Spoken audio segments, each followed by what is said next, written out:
മുടങ്ങിക്കിടന്നിരുന്ന Olympian PR ശ്രീജേഷിന്റെ പേരിൽ പള്ളിക്കരയിലുള്ള Sreejesh stadium ഒടുവിൽ യാഥാർത്ഥ്യത്തിലേക്ക്.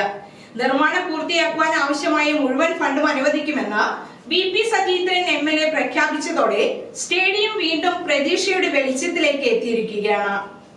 2014 Asian ഗെയിംസിൽ ഇന്ത്യക്ക് സ്വർണം നേടിക്കൊടുത്ത നേട്ടത്തിന്റെ സ്മരണയ്ക്കായി പ്രഖ്യാപിച്ച പദ്ധതി വർഷങ്ങളായി പാതി വഴിയിൽ മുടങ്ങിക്കിടക്കുകയായിരുന്നു. 2014 ഏഷ്യൻ ഗെയിംസ് വിജയത്തിന് പിന്നാലെ കുന്നത്തുനാട് പഞ്ചായത്തിന്റെ നേതൃത്വത്തിൽ ശ്രീജേഷിന് നൽകിയ സ്വീകരണ ചടങ്ങിലാണ് അന്നത്തെ കായിക മന്ത്രി തിരുവഞ്ചൂർ രാധാകൃഷ്ണൻ സ്റ്റേഡിയം നിർമ്മാണം പ്രഖ്യാപിച്ചത്. അനുയോജ്യമായ സ്ഥലം കണ്ടെത്തുന്നതിലെ പ്രതിസന്ധികൾക്ക് ശേഷം പള്ളിക്കര സ്പോർട്സ് അസോസിയേഷന്റെ നേതൃത്വത്തിൽ പ്രവർത്തിച്ചിരുന്ന മൈതാനമാണ് പദ്ധതിക്കായി തെരഞ്ഞെടുത്തത്.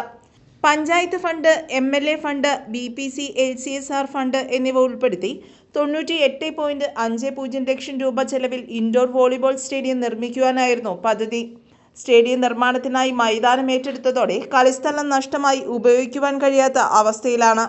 ദേശീയ തലത്തിലും പോലീസ് സേനയിലുമടക്കം നിരവധി കായിക താരങ്ങളെ വളർത്തിയെടുത്ത മൈതാനത്തിന്റെ നഷ്ടം പ്രദേശത്തെ കായിക രംഗത്തിന് വലിയ തിരിച്ചടിയായി. പഞ്ചായത്ത് അധികൃതർ, എക്സിക്യൂട്ടീവ് എഞ്ചിനീയർ, ജനപ്രതിനിധികൾ എന്നിവരുമായി നടത്തിയ ചർച്ചകൾക്ക് ശേഷം നിർമ്മാണം പൂർത്തിയാക്കുവാനാവശ്യമായ അധിക ഫണ്ടും അനുവദിക്കുമെന്ന് VP സജീന്ദ്രൻ MLA പ്രഖ്യാപിച്ചു.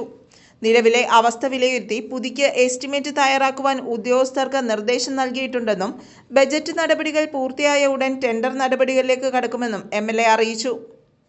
നമ്മുടെ നാടിൻ്റെ അഭിമാനമായ ഒളിമ്പ്യൻ ശ്രീജേഷിൻ്റെ പേരിലുള്ള ഈ ശ്രീജേഷ് സ്റ്റേഡിയം കഴിഞ്ഞ കോൺഗ്രസ് ഭരണസമിതി ഉണ്ടായിരുന്ന സമയത്ത്, ഞാൻ MLA ആയിരുന്ന സമയത്ത് കൊച്ചിൻ റിഫൈനറിയിൽ നിന്ന് CSR ഫണ്ട് അനുവദിച്ചിട്ടുള്ളതാണ്.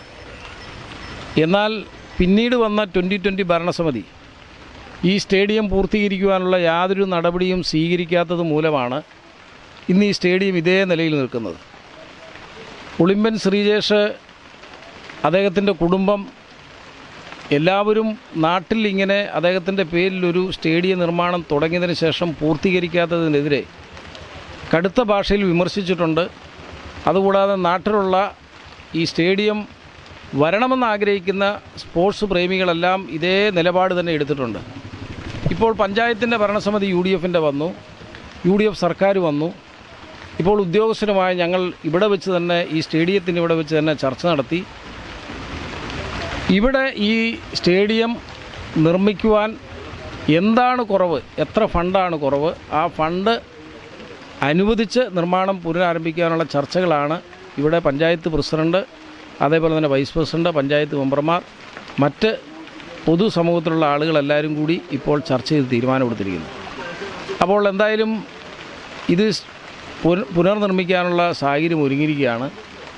എന്ത് സാഹചര്യം, പ്രതികൂലമായ സാഹചര്യം ഉണ്ടായാലും ഇതിൻ്റെ നിർമ്മാണം പൂർത്തീകരിക്കും. ശ്രീജേഷിൻ്റെ ഈ സ്റ്റേഡിയം പൂർത്തീകരിക്കുക എന്നുള്ളതാണ് ഞങ്ങളുടെ ആദ്യത്തെ ഉത്തരവാദിത്വം. അതിനുള്ള നടപടികൾ ആരംഭിച്ചു കഴിഞ്ഞു. അതിൻ്റെ ഭാഗമായിട്ടാണ് എക്സിക്യൂട്ടീവ് എഞ്ചിനീയർ, അതുപോലെ തന്നെ അസിസ്റ്റൻ്റ് എക്സിക്യൂട്ടീവ് എഞ്ചിനീയർ ഉദ്യോഗസ്ഥരെല്ലാം ഇവിടേക്ക് വിളിച്ചു വരുത്തി ബാക്കി നടപടിക്രമങ്ങളിലേക്ക് പോയത്. ഇപ്പോൾ 30 ലക്ഷം രൂപയുടെ ഒരു വർക്ക് ഇതിൻ്റെ മുകളിൽ റൂഫ് ഇടുന്നതിന് വേണ്ടി അനുവദിച്ചു എന്ന് പറയുന്നു. പക്ഷേ ആ പണം അനുവദിച്ചതല്ലാതെ കരാറുകാരൻ യാതൊന്നും ചെയ്തിട്ടില്ല. കരാറുകാരന് വേണമെങ്കിൽ ആ വർക്ക് പൂർത്തീകരിക്കാം, അല്ലെങ്കിൽ ആ കരാറുകാരനെ കരാറിൽ നിന്ന് ഒഴിവാക്കി അതും റീടെൻഡർ ചെയ്യണം. കുറച്ച് സാവകാശം വേണ്ടി വരും, കാരണം ഈ പ്രക്രിയ നടപ്പിലാക്കാൻ.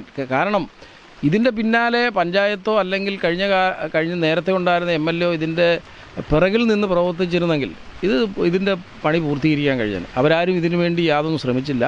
ഇപ്പോൾ ഞങ്ങൾ അതിനുവേണ്ടി പഞ്ചായത്തിൻ്റെ സഹകരണത്തോടുകൂടി MLA ഫണ്ടിൽ നിന്നും എത്ര രൂപ വേണമെങ്കിലും ഇതിനുവേണ്ടി അനുവദിക്കാവുന്ന ഉദ്യോഗസ്ഥരെ അറിയിച്ചിട്ടുണ്ട്.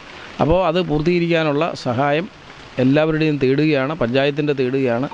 ഉദ്യോഗസ്ഥരെ കൊണ്ട് അനുകൂലമായ കാര്യങ്ങൾ ചെയ്യിക്കാനുള്ള നടപടികൾ ആരംഭിച്ചു കഴിഞ്ഞിരിക്കുകയാണ്. പതിറ്റാണ്ട് മുമ്പ് പ്രഖ്യാപിക്കപ്പെട്ട സ്വപ്നം യാഥാർത്ഥ്യമാകുവാൻ ഒരുങ്ങുന്ന സന്തോഷത്തിലാണ് പ്രദേശവാസികൾ. News bureau, Kizhakkambalam.